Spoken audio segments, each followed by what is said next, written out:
terakhir tentang ziarah kubur. Apakah ada perintah anjuran untuk ziarah kubur pada umumnya? Ada. Mana hadisnya? Kuntu nahaitukum an ziaratil kubur. Dulu aku melarang kamu ziarah kubur, karena dulu orang ziarah kubur minta-minta sama yang dikubur. Maka setelah itu ala fazuruha. Setelah ajaran Islam kuat, silakan ziarah kubur. Guna ziarah kubur 3. Tazkiratan lil maut, ingat mati. Tudmi'ul ain, meneteskan air mata. Turikul qulub, melembutkan hati. Yang hatinya keras, nengok kubur, hatinya lembut. Yang suka shopping, ziarah kubur, berhenti shopping. B. Ziarah makam Rasulullah ada enggak? Ya.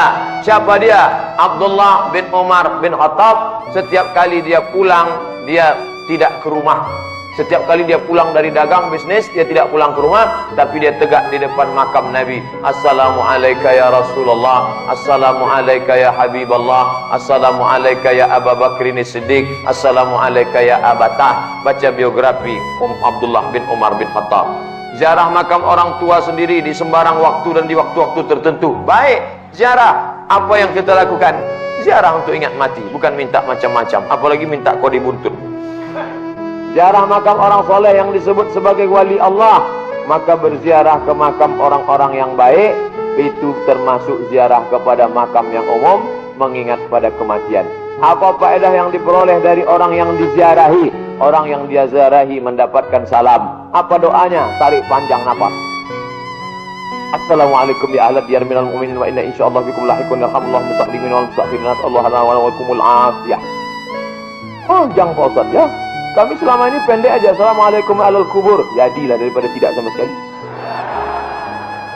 Apa manfaatnya bagi orang yang menziarahi? Ikut sunnah Nabi Muhammad sallallahu alaihi wasallam. Beberapa hari sebelum meninggal, Nabi datang ziarah ke pemakaman Badar, ke pemakaman Uhud. Nabi datang ke Uhud seolah-olah mengucapkan selamat tinggal, lalu kemudian Nabi meninggal dunia. Tentang kebangkitan umat Islam di awal abad ke-17, awal abad 15, dicanangkan, diikrarkan abad 15 sebagai abad kebangkitan. Setelah hampir 40 tahun berlalu, penanya mengamati gejala-gejala. 1. Gandrungnya umat Islam menutup aurat, terutama memakai kerudung. B. Meningkatnya jumlah jamaah haji. C. Meningkatnya jumlah peranan orang Islam di Eropa. 2. Kemunduran, mundur dan melemahnya peranan Islam di Afrika dan Asia, termasuk Indonesia. B. Timbulnya kelompok Islam yang mendakwakan sebagai paling benar sunnah sehingga berpotensi memecah belah. Pertanyaan: A. Bagaimana menurut pandangan pengamatan penelitian Ustadz Somad, Islam akan bangkit di Eropa? Karena Nabi mengatakan Konstantin sudah, Rum akan bangkit. Spanyol, Vatikan, Roma akan bangkit. Dan sekarang sudah nampak gubernur, wali kota London, para umat Islam yang ada di Eropa sudah bangkit. Bagaimana prospek 15 sebagai abad kebangkitan? Islam akan bangkit. Gerakan apa yang utama yang dilakukan? Gerakan ilmu pengetahuan. Makanya didirikanlah IIU, International Islamic University, dengan mengkombinasikan sains dan ilmu pengetahuan. Islam akan bangkit bukan karena meledakkan kedutaan Amerika. Islam bangkit bukan karena menghujat-hujat Israel. Islam akan bangkit karena umat Islam punya pengetahuan dan orang barat terpukau dengan Islam. Mereka akan bersyahadat. Disitulah bangkitnya Islam. Allahu Akbar. Ilahi lastu lil firdausi ahla wala aqwa ala naril jahimi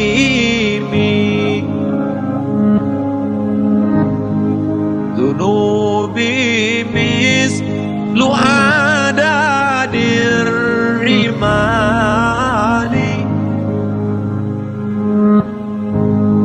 fa innaka ghafirudz dzambil azimi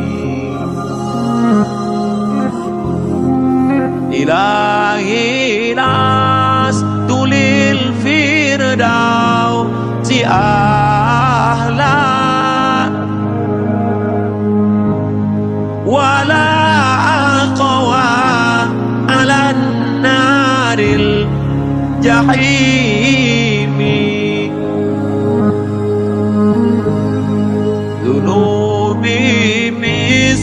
لعداد الرمال فإنك غافر الذنب العظيم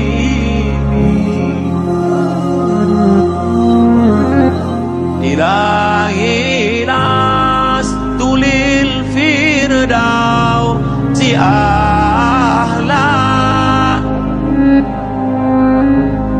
ولا أقوى على النار الجحيم ذنوبي مثل عدد الرمال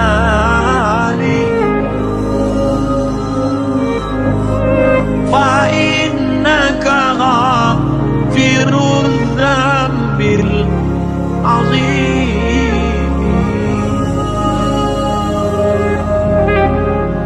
إلهي لست للفردوس أهلا ولا أقوى على النار الجحيم ذنوبي مثل عدد الرمال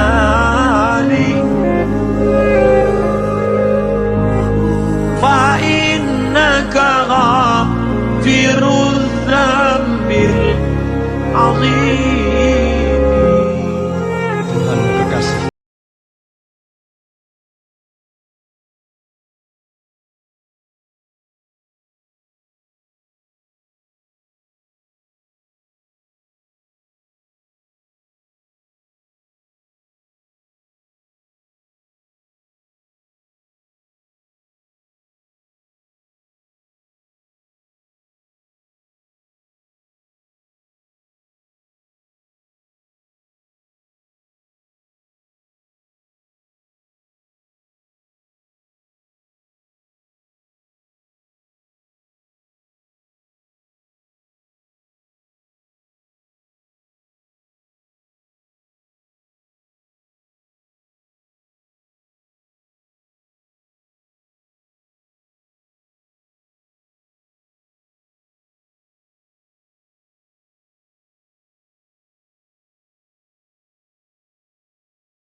Alhamdulillah teman-teman, pada pagi ini pukul atau jam setengah 10 pagi saya sudah sampai ini di desa apa ini Pak?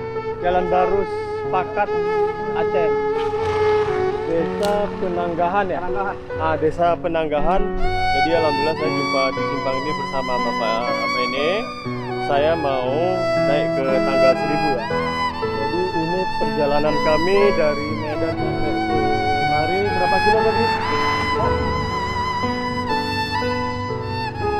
296 kilo ya. Perjalanan kami 296 kilo dari Medan. Start dari jalan Sisingamaraja ya sampai ke tujuan ya. Jadi pada season yang pertama ini persiapan perjalanan kami dari Medan sampai ke tangga 1000 ya. Nanti kita sambung lagi season kedua, yaitu dari mulai simpang sampai ke atas. Oke teman-teman, terima kasih banyak yang telah mengikuti Adik Kopa Channel ini. Wassalamualaikum warahmatullahi wabarakatuh.